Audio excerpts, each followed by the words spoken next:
안녕하십니까. 심판충구인 대한민국 법무부 장관 한동훈입니다. 지금부터 이 사건 검찰정법 형사소송법 개정의 위헌성에 대해서 말씀드리겠습니다. 지난 4월 당시 더불어민주당은 검사의 수사권을 폐지하는 법안을 발의했고 일부 수정되어 본회의를 통과하고 새 정부 출범 하루 전인 5월 9일에 공포되어 9월 10일부터 시행되었습니다. 이 입법은 잘못된 의도로 잘못된 절차를 통해서 잘못된 내용으로 국민에게 피해 주는 것이므로 위헌입니다. 첫째, 이 법률은 정권교체를 앞두고 일부 정치인들이 범죄 수사를 회피하기 위한 잘못된 의도로 만들어져 위헌입니다. 불과 몇 달 전인 4월로 되돌아가 보겠습니다. 대선에서 패하고 정권교체가 다가오자 민주당 의원들은 갑자기 검찰수사권 폐지 법안을 발의했습니다. 당시 민주당 박홍근 원내대표는 검찰로부터 수사권 분리를 주장하며 반드시 문재인 대통령과 이재명 상임고문을 지켜내겠다고 공언했습니다. 또한 검수완박법에 반대한 무소속의 양향자 의원은 민주당 의원으로부터 검수완박이 안 되면 문청와대 20명이 감옥 가니 검수완박해야 한다는 취지의 말을 들었다고 했습니다. 주도적으로 법안을 발의했고 청와대 선거 개입 의혹 사건으로 검찰 수사를 받고 기소된 황운하 의원은 이 법은 검찰 수사를 증발시키는 것이고 검수완박이 되었다면 자신은 기소되지 않았을 것이라고 말했습니다.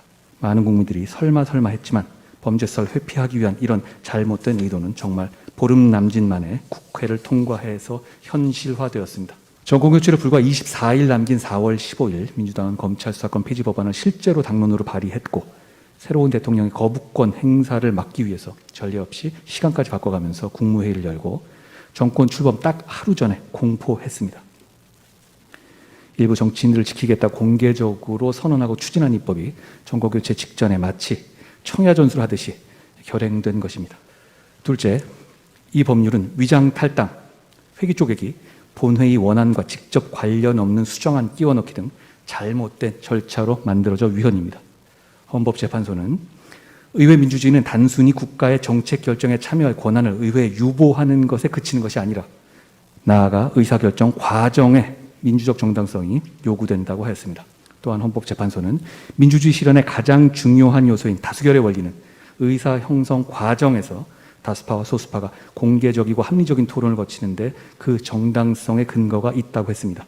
즉, 우리 헌법이 말하는 다수결의 원리는 단순히 형식적인 표결로 다수의 의사를 강제하면 되는 것이 아니라 절차적으로 정당해야 하고 합리적인 토론이 실질적으로 보장되어야 하는 것입니다. 토론과 설득이 배제된 다수결은 민주주의가 아닙니다. 그러나 이 사건의 입법 과정은 합리적인 토론의 기회를 없애고 이러한 다수결의 권리를 위반함으로써 이 나라의 민주주의와 법치주의 원칙을 부끄러울 정도로 훼손했습니다. 구체적으로 말씀드리면 위장 탈당이라는 대한민국 헌정 역사상 듣도 보도 못한 반헌법적 행위를 통해서 안건 조정 절차를 조롱하고 무력화했습니다. 민주당 출신인 박병석 국회의장은 2022년 4월 7일 민주당원이었다가 탈당해서 민주당의 우호적인 표결이 기대되던 양향자 의원을 법사위로 보냈습니다. 법사위 안건조정위의 구성에 대비해서 여야 3대3 구도를 4대2 구도로 바꾼 겁니다. 이는 법안의 강행 처리 시 안건조정위를 무력화하기 위한 사전 준비 조치였습니다. 그런데 안건조정위 구성을 앞두고 양향자 의원이 개정법에 반대한다는 의견을 밝히자 갑자기 민주당 소속의 민형배 의원이 탈당하고 곧바로 무소속 의원 자격으로 안건조정위 위원이 되는 희극적인 상황이 발생했습니다. 오로지 무소속 자격으로 안건조정위 위원이 되기 위한 목적의 계획적인 탈당이고 사실상 본인 스스로 이를 인정하기까지 했습니다. 현재 민형배 의원은 민주당을 위해서 헌신한 사람이라고 하면서 복당을 시도하고 있는 것으로 보도되고 있습니다. 그런데 이렇게 비정상적으로 구성된 안건조정위조차 아무런 토론 없이 종결됐습니다. 4월 26일 20:30, 37분경에 열린 안건조정위원회에서 김진표 위원장은 토론 기회를 달라고 아우성치는 위원들의 요구를 무시하고 전체적인 분위기상 토론을 할 수 없으니까 토론을 종결하고 표결 처리하겠습니다 라고 말하고 아무런 토론 없이 단 17분 만에 안건조정위를 종결해버렸습니다. 안건조정위는 다수당이 수적 우세를 악용해서 법안을 함부로 통과시키지 못하도록 2012년 국회 선진화법에 도입된 것입니다. 제1당 소속의 위원수와 그 밖의 위원수가 같도록 안건조정위를 구성해야 하는 것도 다수당의 수적 우세 악용을 방지하고자 하는 제도의 취지를 실질적으로 구현하기 위해서입니다. 하지만 이 법률 입법 과정에서 안건 조정 절차는 아무런 토론 과정을 거치지 않은 요식 행위로 전락했습니다. 소위 회기 쪼개기로 무제한 토론 절차를 무력화했습니다. 무제한 토론은 소수 의견의 충분한 토론 기회를 보장해 주기 위한 제도로서 강제 종료시키기 위해서는 제적위원회 5분의 3 이상의 찬성이 필요합니다. 다수의 힘으로 함부로 종료시키지 못하게 의결 정족수를 강화한 것입니다. 그런데 당시 위 요건을 충족하지 못한 제1당은 헌정사에 유례 없이 오직 무제한 토론을 일일 제한 토론으로 전락시키기 위한 목적으로 일일 국회로 회기를 극단적으로 나눠서 개회와 폐회를 반복하면서 실질적인 토론의 기회를 박탈했습니다. 과거 구제역 파동 당시에 가축 전염병 예방법 등 비쟁점 법안 처리와 같은 특별한 경우 여야의 합의로 회기를 일일로 정한 사례는 있습니다만 이번과 같이 다수당이 일방적으로 일일 국회로 쪼개서 다수결의 원칙을 극단적으로 훼손한 경우는 없었습니다. 오직 이 법안만을 억지로 통과시키기 위해서 단 7일 동안 3회의 국회 본회의가 개회되고 폐회되었습니다. 게다가 본회의 상정 법안에 대해서 무제한 토론이 진행되던 중 본회의 원안과 무관한 고발인의 이의 신청권을 폐지하는 내용이 포함된 수정안이 민주당 단독으로 표결 처리되어 가결되었습니다. 이는 수정안은 원안의 취지 및 내용과 직접 관련이 있어야 한다는 국회법 제95조 5항을 정면으로 위반한 것입니다. 그럼에도 본회의에서 갑자기 수정안이 표결되어 처리된 경위가 무엇인지 어느 누구도 설명하지 못하고 누가 왜 그랬는지에 대해서 언급조차 꺼리고 있습니다. 설명 자체가 불가능하기 때문입니다. 또한 대한민국 출범 이후 70여 년간 이어진 형사사법제도의 근간을 바꾸면서 그 흔한 공청회 한 번 없었습니다. 국민은 어떤 법이 만들어지는지 알지도 못했던 것입니다.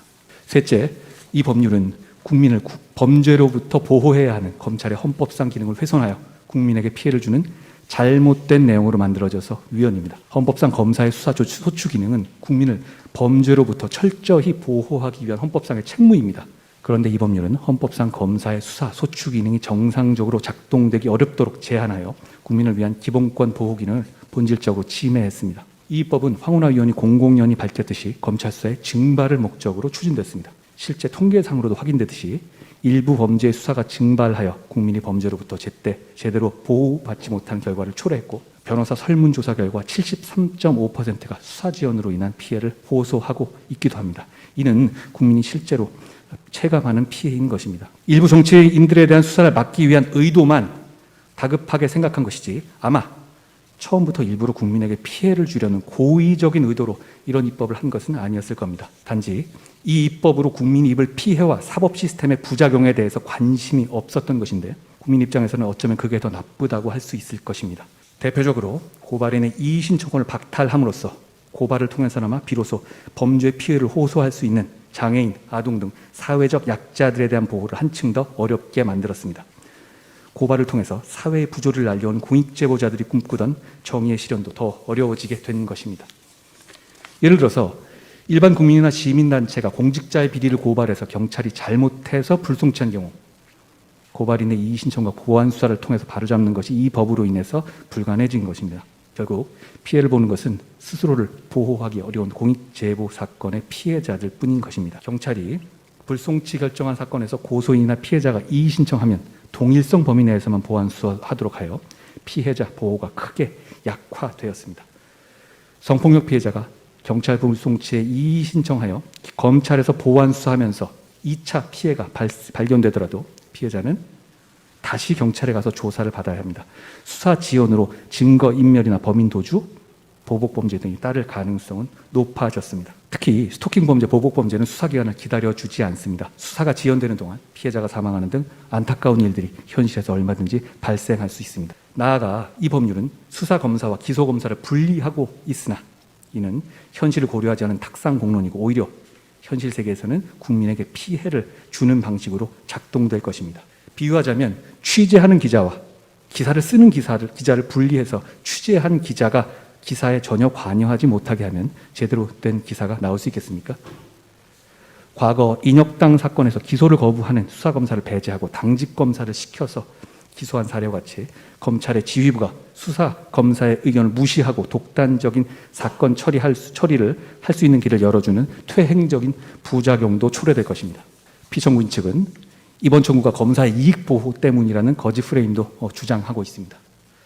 김유은 변호사, 박준영 변호사와 같이 장애인, 아동, 무고한 죄를 뒤집어 쓴 재심 피고인 등 사회적 약자를 변호해온 변호사들을 비롯해서 많은 형사 변호사들이 절실하게 나서는 이유, 그리고 전국의 형사부 평검사들이 절실하게 나서는 이유는 똑같습니다. 현장에서 국민들께서 입을 피해가 뻔히 보이기 때문입니다. 국회 입법자율권은 당연히 존중되어야 합니다만 오직 헌법과 법률의 한계 내에서만 행사되어야 합니다. 말씀드렸다시피 이 법은 잘못된 의도로 잘못된 절차를 통해서 잘못된 내용으로 만들어져 위헌이므로 주권자인 국민의 피해가 발생하고 있고 그 피해가 앞으로 더 커질 겁니다. 이번 심판에서 헌법재판소가 주실 답은 앞으로도 대한민국에서 이 정도는 안 된다와 이 정도는 앞으로도 해도 된다, 둘 중에 하나라고 생각합니다. 다른 답은 없어 보입니다. 만약 헌법재판소가 이번 심판을 통해서 이 정도는 앞으로 해도 된다고 허용하신다면 앞으로 이 나라 대한민국에서 바로 이런 장면이 반복될 겁니다. 앞으로 총선에서 승리하는 다수당은 어느 당이든 간에 토론과 설득은 외면하고 헌법재판소가 해도 된다고 허락하고 선언한 이 위장탈당, 회기 쪼개기, 본회의 원안과 직접 관련 없는 수정안 끼워넣기 같은 백전백승에 맞는 키를 10분 활용할 것이고 이것이 대한민국의 입법의 뉴 노멀이 될 것입니다. 대한민국 국민은 민주화와 산업화를 동시에 이뤄낸 위대한 사람들입니다. 대한민국 국민은 이보다 나은 민주주의와 법치주의를 누릴 자격이 있는 분들이라고 저희는 생각합니다. 선을 넘었다. 대한민국에서 이 정도는 안 된다라고 멈출 수 있는 것은 이제 헌법재판소뿐입니다. 대한민국 헌법의 수호자이신 헌법재판소의 현명한 판단을 부탁드리겠습니다.